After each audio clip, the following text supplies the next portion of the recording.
দান সৎকার করলে কখনো টাকা কমে যায় না। মনে রাখবেন, দান করলে কোনোদিনও টাকা কমে যায় না। আপনার দানের টাকা ঘুরে ফিরে আপনার কাছে আসবে। বুঝতে পারছেন না? আপনার দানের টাকা ঘুরে আল্লাহ আপনার কাছে ফিরাই দিবে। কিভাবে ফিরাবেন সেটা আল্লাহর দায়িত্ব। আমি কি বোঝাবো কিভাবে ফিরাবেন? বুঝবেন, একটু বোঝার চেষ্টা করবেন। অর্থনীতি কিন্তু কঠিন, সহজ করে বোঝানোও কঠিন, সবাই সহজ করে বোঝাতেও পারবে না। আমি একটা পয়েন্ট খালি বোঝাই আপনাদেরকে, বোঝেন চেষ্টা করেন। মনে করেন আপনাদের অর্থনীতি বোঝায়, এগুলো আমাদের সাবজেক্ট ছিল, আর তখন আমরা আসলে অর্থনীতি কিছুই বুঝতাম না। তারপরে যখন কোরআন হাদিস পড়া শুরু করলাম তখন দেখলাম যে ও আচ্ছা, ব্যাপার তো খুব সহজ। সহজ জিনিসটাকে এত কঠিন করা হয় কেন? দেখেন কিরকম। মনে করেন একটা বাজার, আপনাদের বাজার আছে কি? আচ্ছা, এই বাজারের মধ্যে ধরেন 100 ব্যবসায়ী আছে। ব্যবসায়ীদের ব্যবসা করে আল্লাহ পাক ব্যবসা হালাল করেছেন, আরাম করেছেন। হালাল ব্যবসায় একটা 10 টাকার পণ্য আপনি চাইলে 30 টাকা, 40 টাকা, 50 টাকা, 100 টাকা বিক্রি করতে পারবেন কিনা? পারবেন। মার্কেটের একটা ফিক্সড প্রাইস থাকে, মার্কেট প্রাইস, এটাকে বলে মার্কেট প্রাইস। একটা দাম নির্ধারণ করা হয় যে আমরা এই দামে সব সেল করব, তাই না? আচ্ছা, ব্যবসায়ীরা ব্যবসা করছে, ব্যবসায় লাভও আছে, লসও আছে, ঝুঁকিও আছে। লাভও হতে পারে, লসও হতে পারে। এখন ব্যবসা করার সময় দেখা গেল যে এক ভাই লাভ করবো আর এক ভাই লস করবো, এমনটা হয় কিনা? আচ্ছা, আল্লাহ পাক এখানে কি করেন জানেন?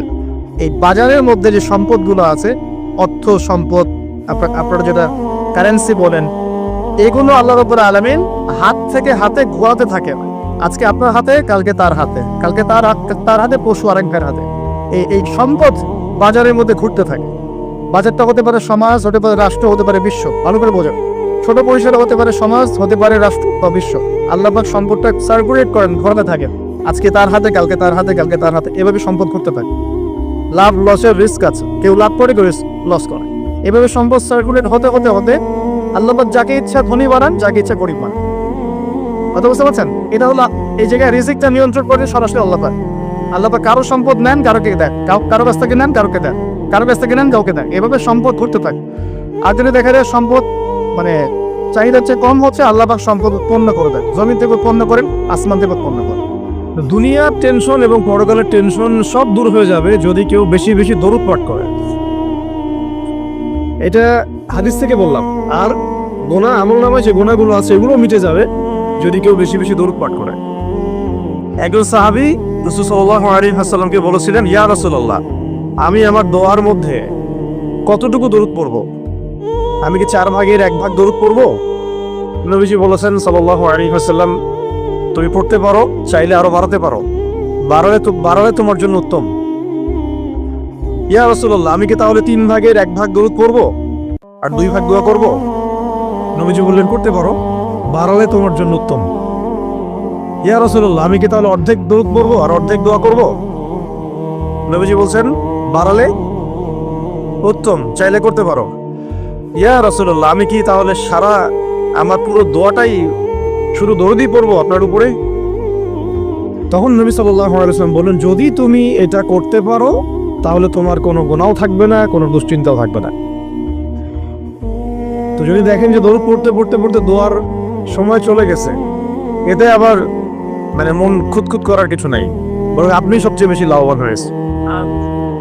আরেকটা আমল আছে যে আমলটা করতে থাকলে দোয়াগুলোর মধ্যে চলে আসে এবং আপনি দোয়া করে যেটা হাসিল করবেন ওই আমল দিয়ে তার চেয়ে বেশি হাসিল করে ফেলবেন ইনশাআল্লাহ। বেশি বেশি দরুদ, এমনকি যদি আপনি চান যে আপনার দোয়া বেশি বেশি কবুল হোক, তাহলেও দরুদ। মনে করেন আমি তাওহীদপন্থী, সুন্নাহর অনুসারী, হালাল খাই, দোয়াও করছি, জায়েজ দোয়া, এই দোয়াটাও আসমানে ঝুলে থাকবে। এই দোয়াটা কত ঝুলে থাকবে? আসমানে ঝুলে থাকবে। এটা রবের কবুলিয়াত পাওয়ার জন্য যে মাধ্যম, সেটা হলো দরুদ। দরুদ পড়বেন, এটা উঠে যাবে ইনশাআল্লাহ।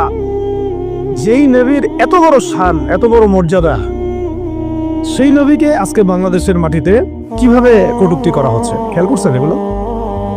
এগুলো নিয়ে কথা বলা হয়। দেখা যায় রাষ্ট্র তো এখন আসলে ইসলামিক রাষ্ট্র আর নাই। ওইটা তো একসময় ছিল ইসলামী খেলাফা, এখন চলতেছে সব আমেরিকান প্রেসক্রিপশনে আর কি। কেউ চালায় ভারতের প্রেসক্রিপশনে, কেউ চালায় আমেরিকার প্রেসক্রিপশনে, কেউ চালায় পশ্চিমাদের প্রেসক্রিপশনে। রাসূল সাল্লাল্লাহু আলাইহি ওয়াসাল্লামের সিরাত অনুযায়ী কেউ রাষ্ট্র চালায় না। সিরাত অনুযায়ী রাষ্ট্র চালালে এরকম সাতেমদেরকে ধরে কল্লা নামায় দেওয়া লাগতো। এখন দেখা আসছে দেখেন যেখানে সেখানে বাকস্বাধীনতার নামে যেই নবীর উপর দরুদ না পড়লে আপনার দোয়া পর্যন্ত কবুল হবে না, সেই নবীকে কিভাবে গালিগালাজ করা হচ্ছে। নাউযুবিল্লাহি মিন যালিক। কি করবেন? প্রতিবাদ করতে গেলে আমরা দেখলাম যে মামলা করা হলো, মামলার পরে সেই আইনের ধারাটাই বাতিল করে দেওয়া হলো। আইনের ওই ধারাই বাতিল করে দেওয়া হলো। কি আইন! নিজের স্বার্থে যখন তখন করাও যায়, আবার বাতিলও করা যায়। এই জন্যই তো আমরা বলি মানব রচিত আইনগুলো হচ্ছে তাগুত। মানব রচিত আইনগুলো কি? তাগুত মানে কি? তাগুত মানে শয়তান। তাগুত মানে কি? শয়তানের একটা ভার্সন, মানে আপগ্রেডেড ভার্সন হচ্ছে তাগুত। প্রোম্যাক্স তাগুত, শয়তান প্রোম্যাক্স, এটা হচ্ছে তাগুত। তো আল্লাহর আইন বাদ দিয়ে যখন মানুষ নিজের আইন রচনা করে তখন এরকম অবস্থা হয়। যে আইন রাসূলের শানে কটূক্তিকারীর বিচার করতে পারে না, সেই আইন আপনাকে সমাজে শান্তি দিবে, ইনসাফ দিবে? এই জিনিসটা আমাদের বুঝে আসতেছে না। এখন আমরা ঘুরে ফিরে আবার সেই ওই তন্ত্র মন্ত্রের পিছনে ছুটতেছি। এখনো শরিয়া ইমারা খেলাফতের কথা আমরা বুঝতে পারতেছি না। তবে বুঝি আর না বুঝি ইনশাল্লাহ সামনে এটা কায়েম হবেই।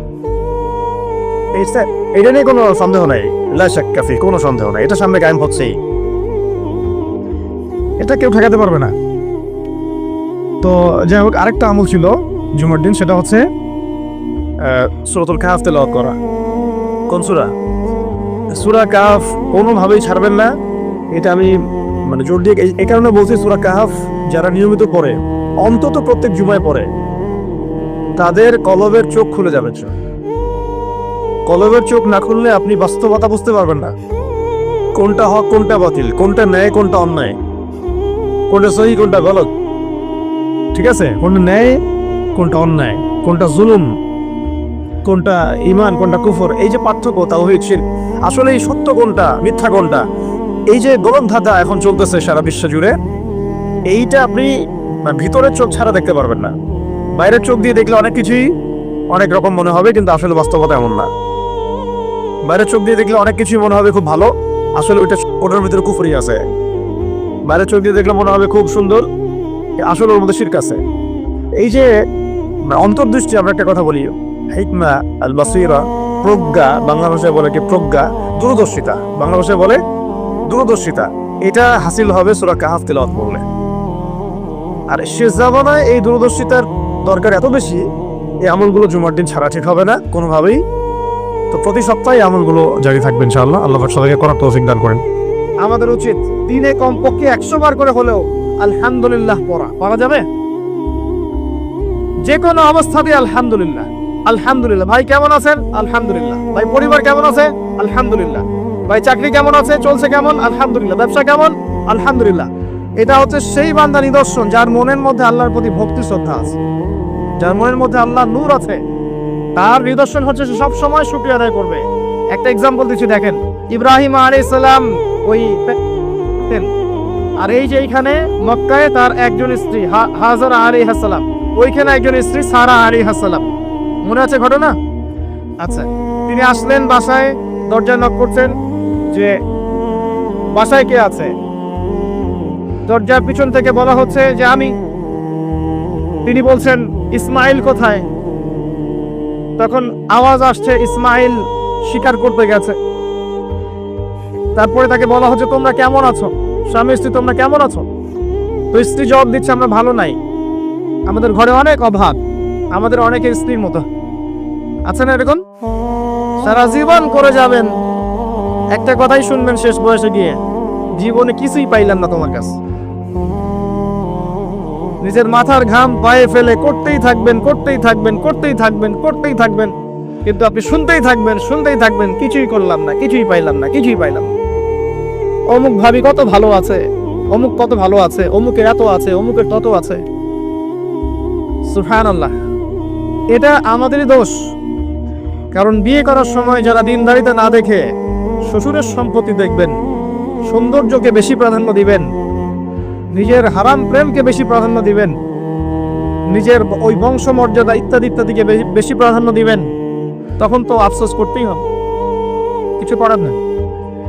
এই জন্যই তো নবী সাল্লাল্লাহু আলাইহি ওয়াসাল্লাম বলেছেন যে দিনদার স্ত্রীদেরকে দেখে বিয়ে করো, যার মধ্যে দিনের বুঝ আছে, জ্ঞান আছে, একে দেখে বিয়ে করো। তবে এখানে একটা বিষয় আপনাকে সতর্ক করতে চাই যে প্রত্যেকটা বোরখার পিছনেই সঠিক দিনদারিতা থাকে না। অতএব এটা দেখেও ধোঁকা খাওয়ার কিছু নাই। দিনদারিতা আল্লাহর সাথে বান্দার মনের ব্যাপার। দিনের বেসিক কিছু প্রশ্নের মাধ্যমে আপনি তার উত্তর পেতে পারেন। দিনের বেসিক কিছু বুঝ আচরণ দেখে আপনি তার উত্তর পেতে পারেন। তার তাকওয়া দেখে আপনি উত্তর পেতে পারেন। একজন আমিরুল মুমিনিন খলিফা, তিনি রাত্রেবেলা জনগণের অভাব অনটন দেখেন। একদিন দেখতে দেখতে রাতে ক্লান্ত হয়ে পড়লেন। একটা দেয়ালের আড়ালে তিনি দাঁড়িয়ে বিশ্রাম নিচ্ছেন, বসে পড়েছেন। দেয়ালের পিছন থেকে তিনি আওয়াজ শুনছেন, মা আর মেয়ে কথাবার্তা বলছে।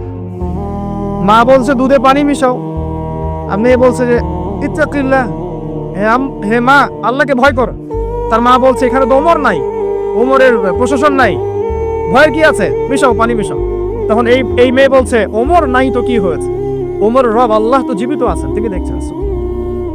ওমর রাদিয়াল্লাহু আনহু পরের দিন ওই বাড়িটা মার্ক করে রাখলেন। রাত্রেবেলা পরের দিন তার ছেলেকে নিয়ে আসছেন এই বাসায়, এসে মেয়ে দেখাচ্ছেন, এই মেয়ে পছন্দ হয় কিনা দেখো। মেয়ে পছন্দ হয়ে গেছে। আমিরুল মুমিনিনের মানে রাষ্ট্রপ্রধানের ছেলের সাথে এই মেয়ের বিয়ে হয়ে গেল। দুধ ধোয়াচ্ছেন যেই মেয়ে। কি দেখে বিয়ে দিলেন? সৌন্দর্য দেখে? বংশমর্যাদা? শ্বশুরের টাকা? যৌতুক? এই কাজ যদি আমরা করতে না পারি, সংসারে শান্তি আসবে না। তখন কিছু করার থাকবে না ভাই, কারণ এই ফিতনা একবার ঢুকে গেলে জীবনটা মেসাকার। এগুলো ডিল করতেই দিন অনেক চলে যাবে। দিনের ফিকির পরে দেখবেন পরিবার সামলাতেই সময় শেষ, দিন শেষ। মানসিকভাবে যদি আপনি ফ্রেশ না থাকেন, ভালো না থাকেন, সাউন্ড না থাকেন, আপনি দিনের জন্য কিন্তু কিছু করতে পারবেন না। আর পরিবারে যদি নেককার স্ত্রী না থাকে, আপনি মানসিকভাবে ভালো থাকবেন না। এটা প্র্যাকটিক্যাল কথা। তো ওই যে স্ত্রী বলছে আমরা ভালো নাই, ইসমাইল স্বীকার করতে গেছে আমরা ভালো নাই, একবেলা খাই একবেলা খেতে পারি না, ভালো নাই। ইব্রাহিম আলাইহিস সালাম বলছেন ঠিক আছে, ইসমাইল বাসায় আসলে ওকে বলো যে তার বাবা এসেছিল, আর তাকে বলো যে ঘরের চৌকাঠটা যেন পরিবর্তন করে। কথা কি বুঝতে পারছেন? ইসমাইল আলাইহিস সালাম আসলেন। একজন বৃদ্ধা লোক এসেছিল বাসায়, তোমার বাবা পরিচয় দিয়েছে। কি বলেছে? বলেছে যে ঘরের দরজা যেন পরিবর্তন করি। তখন তিনি বলছে তুমি কি এমন বলেছিলে যে যার কারণে এই কথাটা বলেছে? তো তিনি বলছেন আমি বলেছি আমরা ভালো নাই, আমরা অভাবে আছি, তুমি শিকারে গেছো ইত্যাদি। তখন তিনি বলছেন তুমি ভুল করেছো। তিনি আমার বাবা ছিলেন, তিনি একজন নবী, তিনি ইনডাইরেক্টলি আমাকে বলেছেন আমি যেন তোমাকে তালাক দেই। এক কথায় তালাক হতে পারে? দিনদারিতা না থাকলে তালাক দেয়া যায়।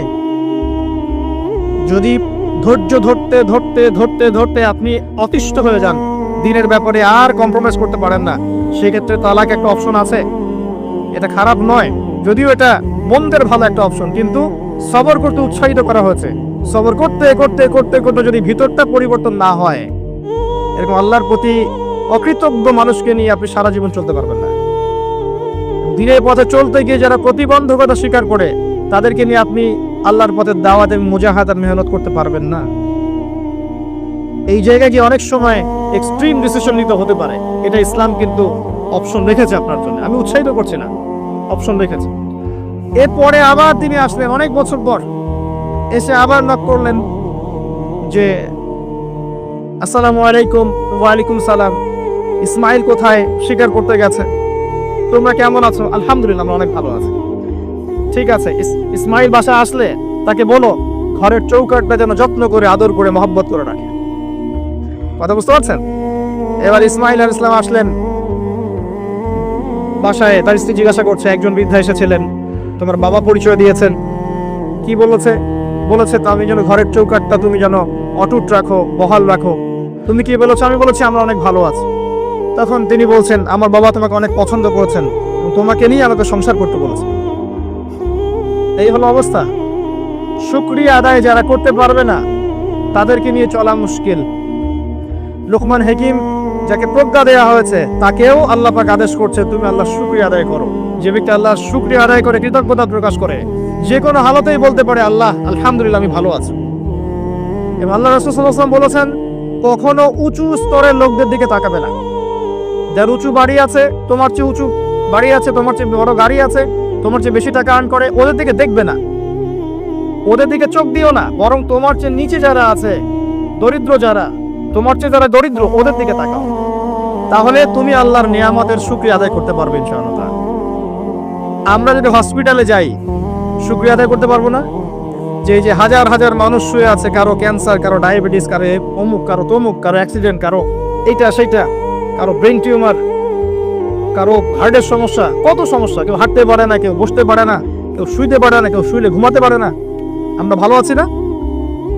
আলহামদুলিল্লাহ, কৃতজ্ঞতা। যখন আপনি আপনার চেয়ে বিপন্ন কোনো মানুষকে দেখবেন, দেখে যদি এই দোয়াটা পড়ে, আলহামদুলিল্লাহিল্লাযী আফানি মিম্মা ইবতালাকা বিহি ওয়া ফাদ্দালানি আলা কাসীরিন মিম্মান খালাকা তাফদীলা। আল্লাহর শুকরিয়া আদায় করছি যে আল্লাহ তোমাকে যে বিষয় দিয়ে পরীক্ষা করেছেন, আমাকে তার থেকে নিরাপদ রেখেছেন, এবং হাজার মানুষের চাইতে আল্লাহ পাক আমাকে উত্তম জায়গায় রেখেছেন, ভালো রেখেছেন। এই দোয়াটা যে ব্যক্তি পড়বে, ওই বিপদ তাকে স্পর্শ করবে না ইনশাআল্লাহ।